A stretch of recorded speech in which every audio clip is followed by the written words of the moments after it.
Good morning, everyone. My name's Jane Nelson, and I direct the Corporate Responsibility Initiative at Harvard Kennedy School. And it's my very great pleasure to serve as your facilitator for our discussion today on the strategic outlook for responsible consumption. And responsible consumption that meets both growing and changing sort of consumer needs and expectations in a way that is first more environmentally responsible, secondly is healthier for people, and thirdly is more inclusive and equitable and transparent. And I think when we talk about responsible consumption, the sort of the leadership imperative is both very clear and I think also very challenging and difficult. And really, I think a twofold leadership challenge at the moment. First of all, there's the challenge to fundamentally transform a number of our current consumption models and patterns over the medium to longer term to be more sustainable, healthy, and inclusive. And then obviously there's the current challenge of recognizing that consumers are dealing with pretty severe shocks and crises. And having to manage both of those at the same time, I think, is at the heart of the responsible consumption challenge. If we look at that first part of the challenge, I think it's clear probably to all of us in the room that our current models of both production and consumption, whether it's for food, personal care products, consumer durables, textiles, pretty much any sort of consumer products and services, are just not sustainable enough and are not going to be able to support expected global population of over 8 billion people by 2030 and a sort of a 50% increase, expected 50% increase in consumer spending by then. And so we've got to have some fundamental transformation in our models. And again, there are numerous statistics we could quote, but if we just take food, the UN Food System Scientific Group have estimated that the hidden costs of food production and consumption as they currently are to both human health and the planet total about $19 trillion, which is almost double the value of food consumption. Water insecurity, some 40% of the world's population are currently facing water insecurity. If we look at plastics and some of the challenges of plastics, we know what the challenges are, and yet still only some 14% of plastics are being recycled. So it's very clear some of the shifts we need to make, sort of unhealthy diets, etc., some of the shifts we need to make in the medium to longer term. And then obviously equally, there's the current crisis that we're dealing with. And doesn't need sort of too much elaboration, but I think worth noting how yesterday that sort of the forecast coming from the World Economic Forum's chief economists or community of chief economists, and I quote, declining wages and high or very high inflation in most parts of the world in the near future, while at the same time the planet may suffer the worst food crisis in recent history and is already in that. So that's the sort of the core of the challenge we face. I think that the good news is, particularly as we look to the medium, longer term, that there's an enormous amount of innovation underway in technologies and business models and new types of collaboration, government policies, business strategies.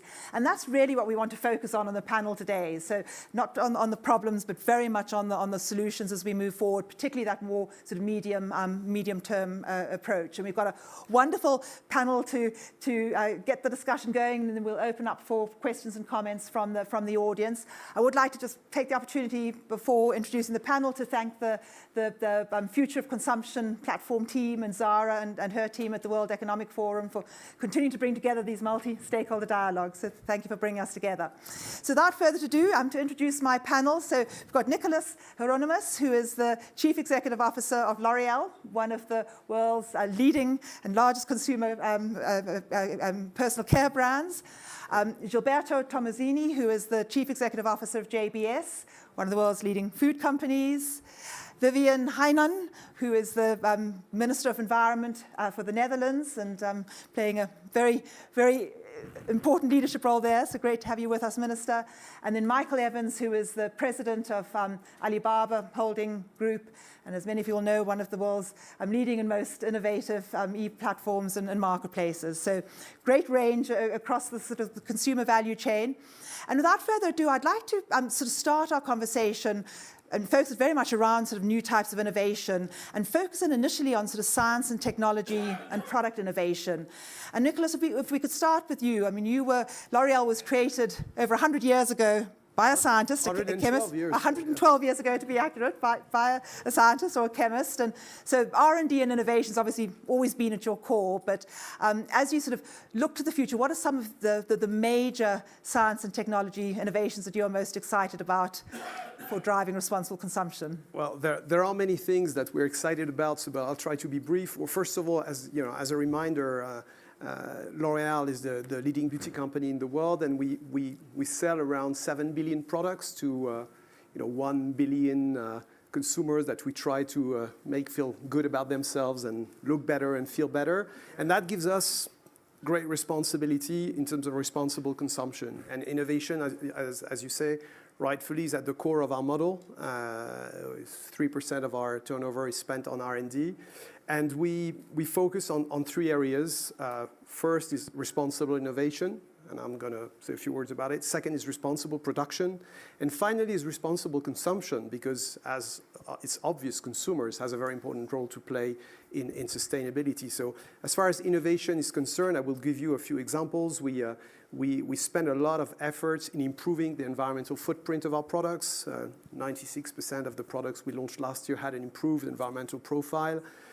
We try to launch products that reduce water consumption. For example, just a couple of months ago, we launched on one of our brands a non-rinse conditioner, which sounds a bit basic, but each tube saves 100 liters of water, and that makes a difference. Instead of rinsing it out, and I see women with long hair in the audience, they know how long it can be to rinse a conditioner. We've also invested in a small startup called Geusa that has created a shower head that reduces the consumption of water of hair salons by 60%. So this is the type of innovation, whether it's in-house or outside. Of course, we work on our packaging, we've pledged to have 100% of recycled plastic by 2030. We're at 20% right now, but most of our brands are well on the way. So that's really about the products themselves, and I don't want to take too much time because I'm so passionate about my products, it could take ages. Manufacturing and sourcing are very important. We want all our sites to be carbon neutral. Today, 70% of our factories. The whole US operations was carbon neutral last year. So it's all embedded in everybody, by the way, in everybody's bonuses and objectives. So we track this in a very important manner. We also have strong solidarity sourcing programs to make sure that underprivileged communities not only benefit from our activity, but also are involved in one of our commitments, which is living wage. We've committed that all the L'Oréal employees, of course, are paid at the living wage, but also that our main suppliers should be, and of course, it's a discussion we have with them. But finally, and I'll stop there to give time to everybody, as the theme today is responsible consumption, the consumer has a very important role to play. Today, there's an important number that always strikes me, is that 85% of people say they want to behave and consume more sustainably, but only 5% do it. Yeah. And the reason between these two huge numbers, the gap is one, lack of information, two, compromise on quality. And these are the two things we work on. Information, we are creating an eco score which we've shared with all the industry to allow consumers to judge whether a product is more or less sustainable and make educated choices. And that's a big consortium. And of course, transparency is information is putting on our sites, all the ingredients, everything people want to know. But also educating consumers with advertising. That's really part of the crusade. And finally, quality. The one thing that is for sure is that whenever a consumer tries a sustainable product that is not as good as the non-sustainable one, he won't stick to it. So our labs are working super hard, and we've had a few flops like this, but our labs are working super hard to make sure that any new sustainable product is at least as good as the previous one. Not easy, but when you do it, huge home run, both for the business and for the planet. Yeah. and the amount of sort of science and technology innovation that has to go into making that quality is the same. Yeah, the ingredients, massive, the manufacturing, biosourced ingredients. We invest in green sciences, which is a totally new discipline, working from mushrooms and from proteins or enzymes. I met a few interesting guys from startups here, biotech startups. It's really a revolution, a science revolution, which of course we're working hard on. Yeah, no, great. And then that convergence between the digital sciences and biosciences, particularly exciting. Yeah, which good sort of segue, Gilberto, to you. Obviously, you're feeding more people in more sustainable and nutritious ways, and making sure that food is affordable, nutritious, and tasty. So the quality aspect again is at the core of the challenges you face as a leader of a food company. Can you share sort of some of the commitments you're making, both in the area of proteins and more broadly around science and technology innovation? Thank you. In reality, we work in the same business because we produce essential foods, and food is very important for the life. And we see that humanity is faced too big emergency. It's not a challenge, it's emergency. At the same time, we need to face this climate change, and we need to produce more to feed a growing population. As you said, more people. And this is the way that we are producing today is not sustainable. This is our big challenge. And what we are seeing that where we are focused on, it's we need to be net zero, because this emergency is not for the future, it's for now. The humanity face the impact of the climate change, the extreme weathers. Then it's no time. We decided as a company to be net zero 2004. And to be net zero in 2004 brings a lot of challenge to us, because 90%, more than 90% of the emission is in scope 3. We are in scope 3, we cannot tackle without collaboration, without to get all the people with us. And when you see that, and farms, for example, farmers is a huge opportunity to be part of the solution, because we can produce more, and the farmer can capture the carbon and storage the carbon. And in this system, we are focused on a change game project. This is integration with crop, farm, livestock, and forest. If you put together at the same area that we produce, we can produce more, 40% foods, and to be carbon negative, and still to emit, you can catch carbon. That is, this kind of things you need to escalate because it's the solution. We need, they face the two emergencies that we have. The other one is degraded soil. If you take a degraded soil and you restoring the soil, you can produce 10 times more.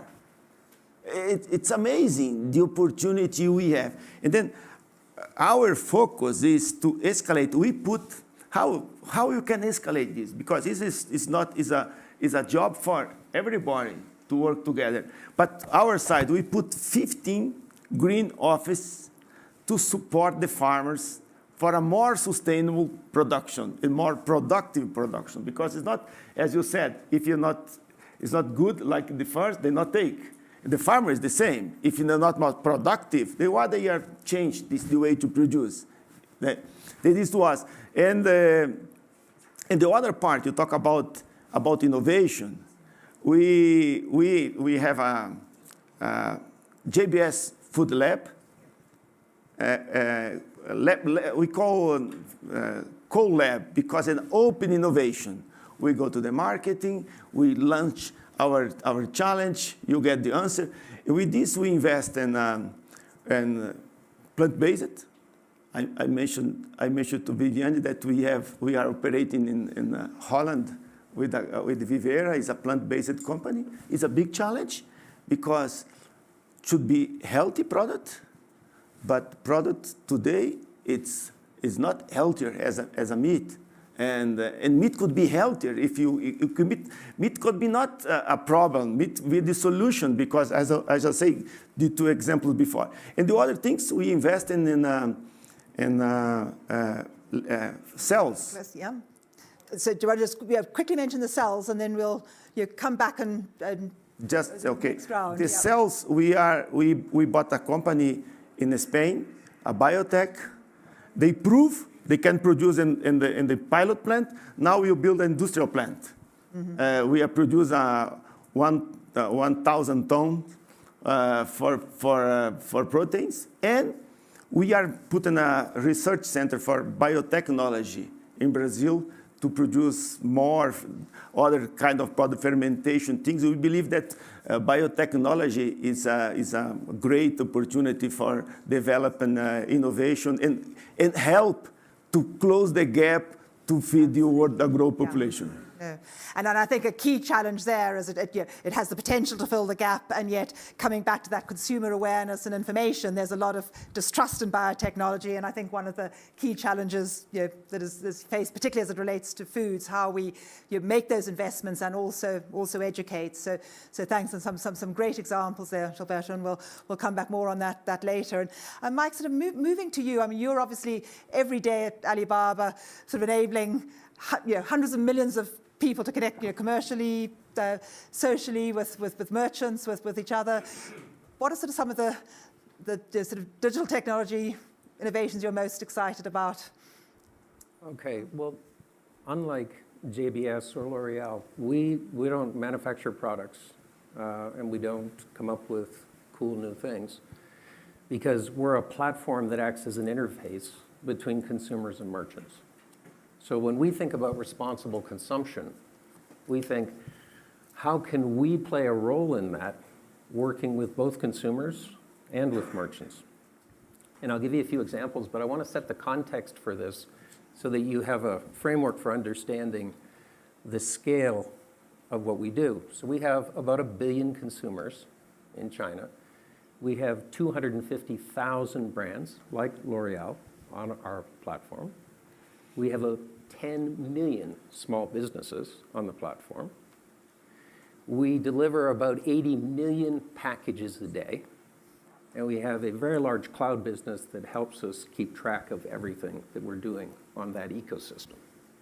So when we think about what we should be doing as it relates to sustainable and responsible consumption, we're either a big part of the solution or we're a big part of the problem. And we've decided that we want to be a big part of the solution, and I'll give you some examples of what we're doing.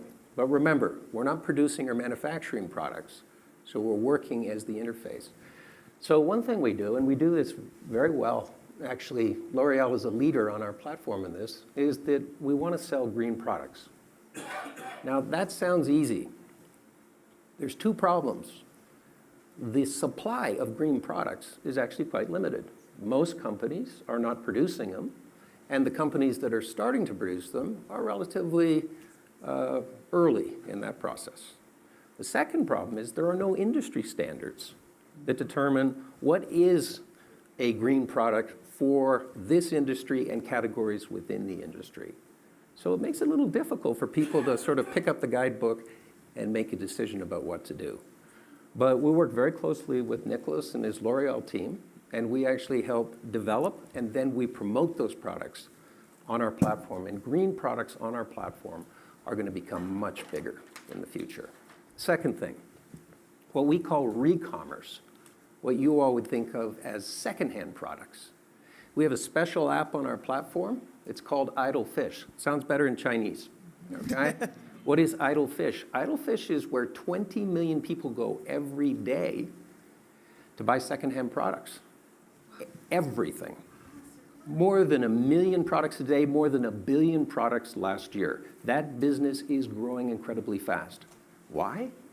Particularly the younger generation are very sort of conscious of the fact that green and environmentally conscious consumer is important, but they're also attracted by the price points of secondhand products.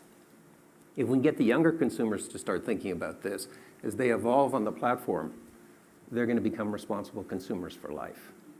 And then the third thing we do, because you heard me reference 70 to 80 million packages delivered a day, we think about packaging. We all have the same issue.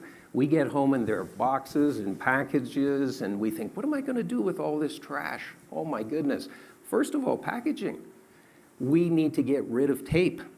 We want 100% biodegradable packaging. That's what we're targeting right now. In terms of recycling, we have an initiative underway, and L'Oreal is our partner on this in China, where we will take all packaging returned to us by consumers for L'Oreal products. We will pick it up in one of our Sanyao posts, our logistics hubs, and we will give it back to L'Oreal. If we can do that with one brand, think what we could do with 250,000 brands on our platform. So these are the types of initiatives that we're engaged in to try and promote responsible consumption. At massive scale, yeah. Massive. And then you've given the great example of L'Oreal. How many of your other sort of 250,000 of your, not your products, your companies that you're dealing with, would you sort of say are there? And I mean, how do you sort of encourage, push, require? We appropriately use best-in-class behavior as an example to other brands when we talk to them. Every brand we talk to is interested in ESG, responsible consumption, packaging, all of these initiatives. And they say, what do we do? And so appropriately and carefully, we use L'Oreal as an example because they're huge on our platform and they are leaders in this initiative in many different areas, green products, recycling, lots of different things. That sort of race to the top, best-in-class approach, which I think really works. Yep, great, thank you. Well, Vivianne, coming to you, I mean, we've heard sort of from individual companies and then companies that have an incredible scale through their various platforms. I mean, you and your colleagues in the Dutch government have made a very ambitious commitment for the entire economy to move towards a circular economy model. Can you share a bit of what you're doing there and how we drive this change at a systems level with government leadership, working with business and civil society? Yes, well, thank you very much for your question also. I have to say that I'm very impressed with all the initiatives that the big multinational companies that are sitting here are taking.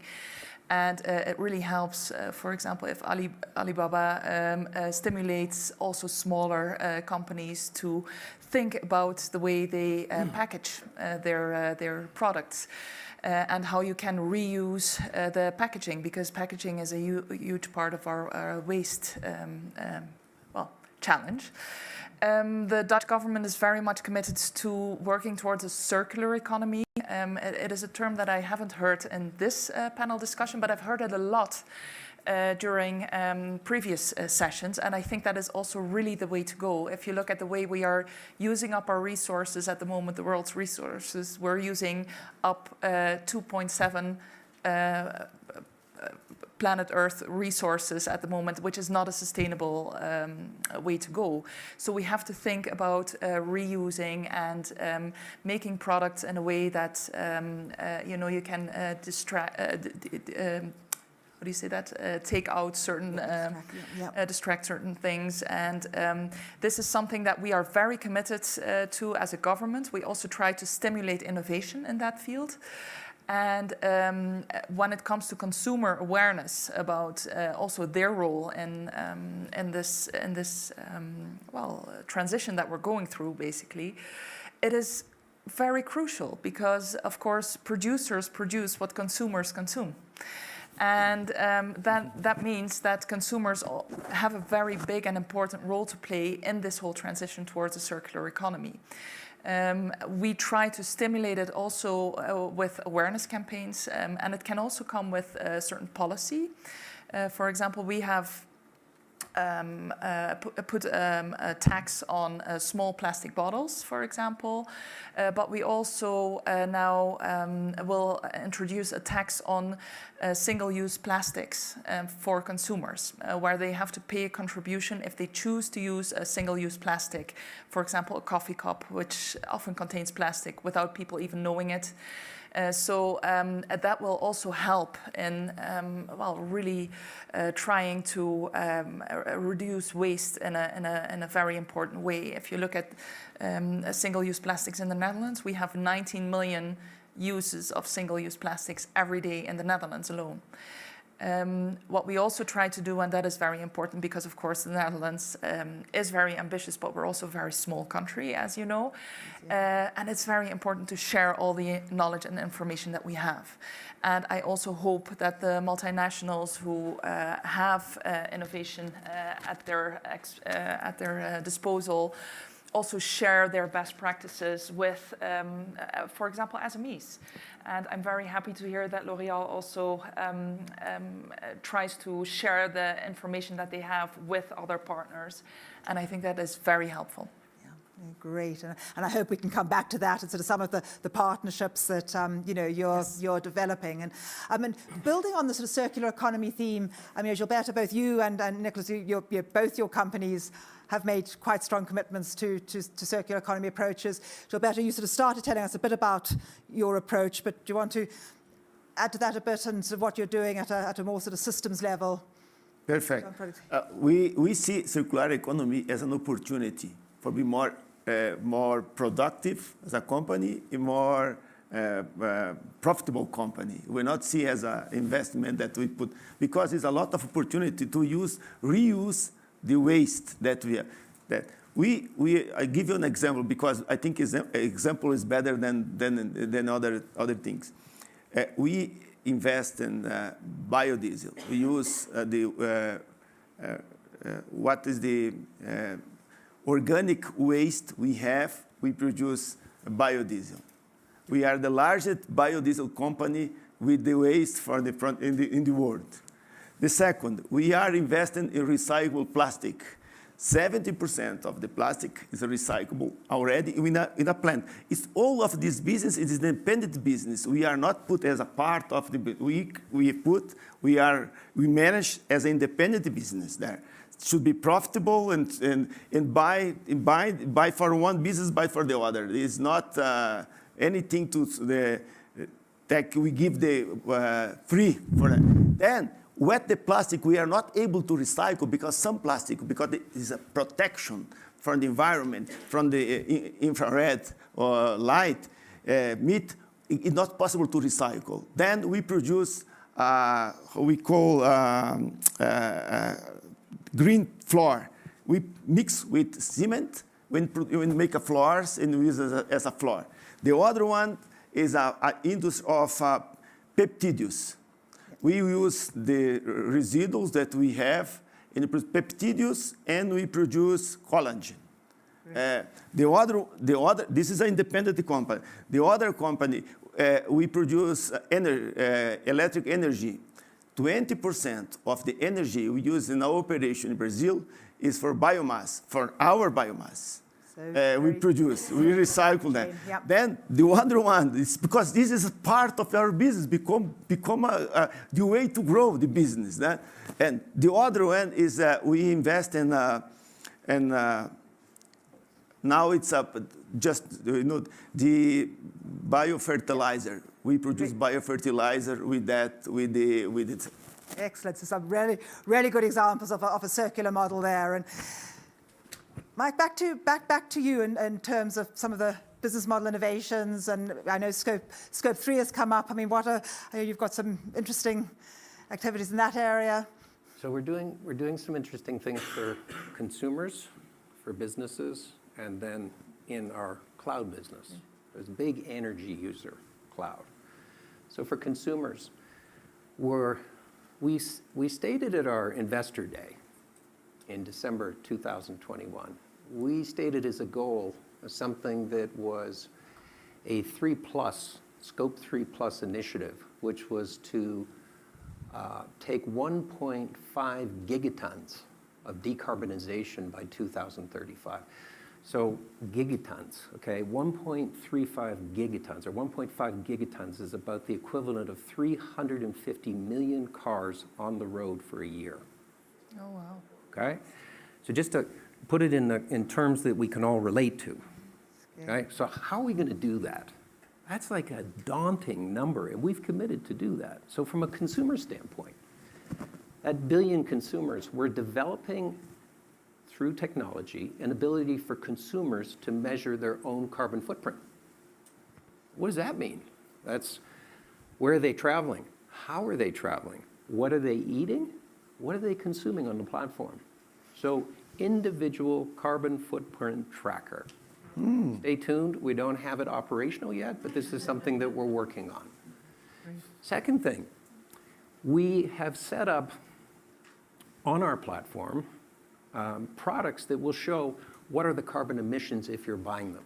So people can look at what the carbon emission effect is of buying a certain product. We're also setting up a green channel for only green products. So those are three things that we're doing on the consumer side.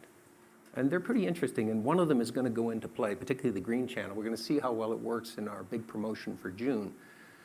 So on June 18th, when we do the promotion, we'll be able to report next year, what does that green channel look like and how fast is it growing? Second thing is businesses. In the same way that we're producing something for consumers, we're also creating a SaaS application for businesses. So each business, large business, small business, can track their carbon footprint. So this is not something that businesses would normally develop themselves because it's too expensive. But at scale, for 10 million small businesses and 250,000 brands, we can do this and we can roll this out. This is not about making money. This is not, the purpose of this is not to make money for Alibaba. It's the way that we can contribute to our ESG commitments and taking 1.5 gigatons, okay, off the platform.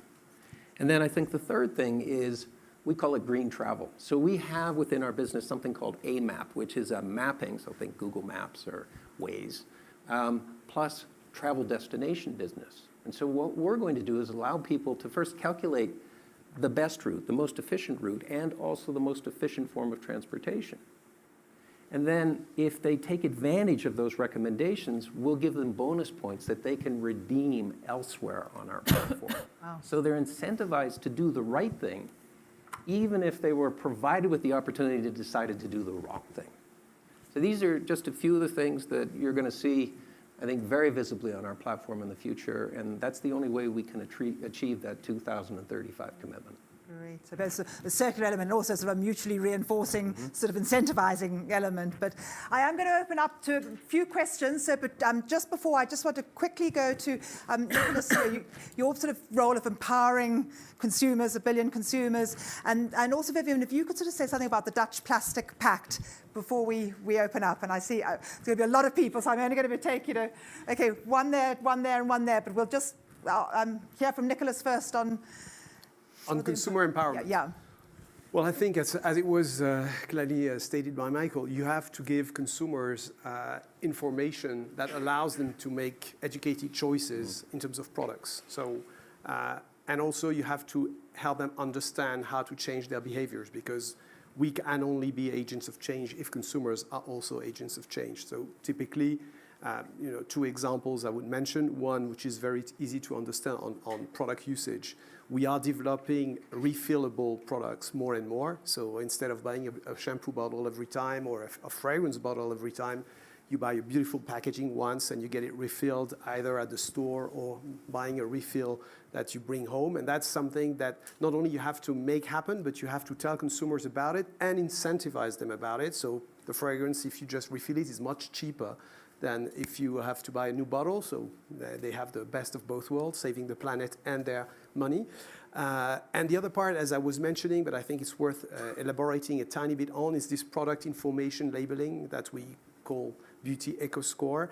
That was developed with NGOs, with scientists, in a way to stay within the planetary boundaries and really measure the full impact of a product, so scope 1, 2, and 3.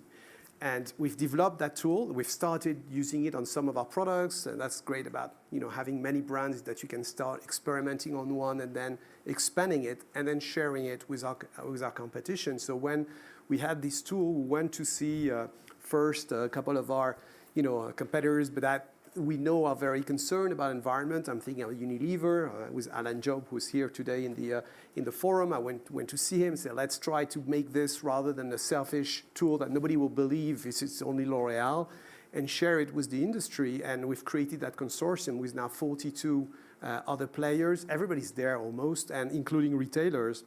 And that's the idea. And we will offer, hopefully, when we all agree, that's the hardest part, about diplomacy, but we're getting there. We'll share it with the European Union as part of the Green Deal way, of measuring the impact of products. And I think that's the best way to make things move forward and help consumers behave in an environmentally friendly manner. Absolutely. And I think for our audience, another very interesting model that Nicholas has just outlined is the pre-competitive business coalitions. And the companies are going to compete like crazy on the shelves and in the marketplace, but creating that enabling environment in a pre-competitive way is I think, a very exciting area forward. Vivianne, very quickly on the plastic, the Dutch plastic packs, I think another good example of collective action. And then we'll have 3 quick questions before closing. Well, what we want to do is we want to rule out plastics as much as we can from the system and put them back in a recycling mode as much as we can. But we try to do that also in a European way. I think it is very important because I am advocating for cooperation between companies here. But it's also very important to work together as governments. Absolutely. So that is why we also do a lot with the European Union, of course. We share information on international platforms. I'm also very happy with the work that we do together with the World Economic Forum. We launched the Circular Economy for Net Zero Industry Transition initiative together with the World Economic Forum. And it is very important to bring all partners in the value chain together. That is really my main reason for also being here. It is so important to talk to everyone. I was talking to one of the people from the Citibank, and they are also very committed to investing in sustainable companies. And that is also in the interest of companies in the end. And if we team up our efforts and our knowledge, we can make a much bigger impact. Yeah, absolutely. So the convening power of diplomacy and the convening power of platforms, I think we have great examples. Now, unfortunately, I am only going to be that lady at the back here. Your hand was up, and then there are 2 of you here. So can you just? You'll have a joint question, and that gentleman here. One question. Exactly. So joint question. So that lady over there, the 2 of you there, and that gentleman. And if you can make them short. Yeah, of course. I'm Camilo from Global Shapers community. About the data, we need to be transparent. How we can, your companies can share data about the consumers' behavior, then the consumers will learn from themselves. Fantastic. So very key point. Your joint. I'm Raya Spitani. I'm a member of the Young Global Leaders here with the World Economic Forum. And you mentioned SMEs, so I'm happy to tell you I'm representing SMEs here. I have a skincare manufacturing company. I'm based in Jerusalem. And I'm always trying to have responsible production and responsible manufacturing. However, I always have the issue of the cost. Packaging, sustainable packaging is double the price of regular packaging. If I want to use boxes that are from recycled material, the cost is double. So I always have my procurement department saying no, and I'm saying yes, even though that affects our margins. Clients, even though they want to be responsible consumers. Going to need to make it quick because we are going to have to wrap out 1:30. So. They have the difference in prices, and as in a small business, it's hard for me to lower the prices. I try, but others can't. The other thing is, I'm very happy with the eco score because I suffer unethical competition from people who just say, greenwashing. Yeah. They put on their packages, they're environmentally friendly, the recyclable icon when it's not recyclable. Yeah. So I didn't get a chance to ask a question, but that was my comment. Yeah. Great. I'm going to be very short, directly to the point. Well, we have 3 of the biggest giants of production here and also supplying. you talk a lot about recycling and working with the problem that we have when it comes to waste. My problem, I think, goes back to consumerism, over-consumerism. How can you, do you have a way to assure your spot in the market, to have your profits, and at the same way stop the huge amount of wastes in the global countries and markets? For example, when it comes to 1/3 of food production is wasted every year. A lot of same thing with makeup that expires, and people who buy a lot of makeup and never use it. Do you have a solution for that? So sort of Thank you. supporting SMEs and supporting consumers for more responsible choice. And sir, if you could be very quick, and then we'll have just closing comment, and hopefully some of the panelists can stay to answer the questions afterwards. So, Ajit Gulabchand from India. I'm in the engineering, construction, and real estate business. So, but that's not what I'm talking about. I'm asking a question of the dangers that come out of a race for going green. Look at Sri Lanka. The government decided that they're going to do only organic farming. And today they have such a big disaster, they cannot feed their population. And it has put a burden on everybody. come to you first. So in the race for going green, governments, industry, as well as civil society may make demands that could go wrong like this. Unintended What is- consequences, yep. Yes. So how do we manage unintended consequences? So quite a range of questions there. I'm just going to ask each of you to select one or two of them to respond to as your closing comments. And as Mike has to leave us on the dot at 11:30, Mike. To the data question, very complex question. Within a country or within a platform or within a company, not a problem. Sharing data outside a company, outside a country or outside a platform, big problem. Best thing, this is where our tracker of being green for consumers and businesses, they get the data. We'll give them the data. So they don't have to get the data from an external source. They can get the data from the platform that they're on. So that's data. On SMEs, we love SMEs. Where are you? SMEs, we love SMEs. If you're having a problem with packaging, come and talk to us. We can help you out, okay? Not so much with the mislabeling of your competitors, but with the... Okay, good. Nicholas is the guy. Okay, on overconsumption, that's what idle fish is. Idle fish is designed to promote the buying and selling of secondhand products so that manufacturers don't keep producing more and more products. Or in what Nicholas said, they bring the bottle or the item back so it can be refilled. That's the key. And on the last one, in terms of, I wish the race to go green was a bigger problem than the one that you're indicating in Sri Lanka. We have a business in Sri Lanka. I understand the problem, but I think the real risk is the rest of the world doesn't go fast enough. Okay. So I hear you on the risks, but I think the big risk is everybody's too slow. Everybody else is too slow. Yeah, great. No, thank you. Gilberto. No, I think it's the food waste. We need to tackle this situation. We need to. It's not make sense. Today, 1/3 of the population they not eat enough, and we lose 1/3 of the food. The math is simple. We need to tackle this situation. No, I totally agree with you. We need to tackle this situation. And about sustainability, organic, is I think you talk about Sri Lanka. I mentioned before two ways to produce more and to reduce the cost, because affordability for me is the key. Affordability and healthy and taste product, and otherwise it does not make sense to eat, because we, as you mentioned before, we speed a lot, we wait a lot with the disease, and it should be healthy products.